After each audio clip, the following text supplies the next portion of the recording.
Lezers rennen massaal voort bij de kranten. Het tal abonnees keldert. Ze vinden het nijs wel op internet of via een app. En toch dwart een tal ondernemers uit de gedieke toon om een vergezen hoes-on-hoes-kranten te beginnen. Omdat wij menen dat er op lokale journalistiek, regionale journalistiek in gemeenten een god leidt waar wij heel graag inspringen willen.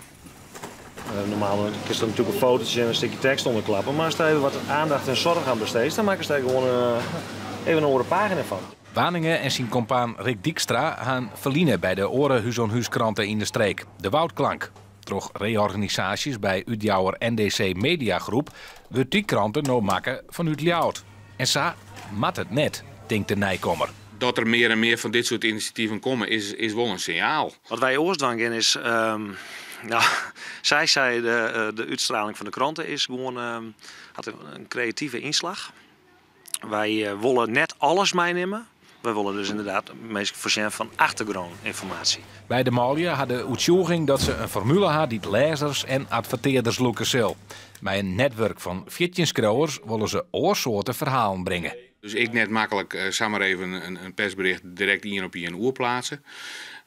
We nemen dus voor om gewoon overal even wat mij te dwaan, even een telefoontje. En als je even met 10 minuten bellen mee, dan ga je voor een heel andere insteek dan wat er in het persbericht staat.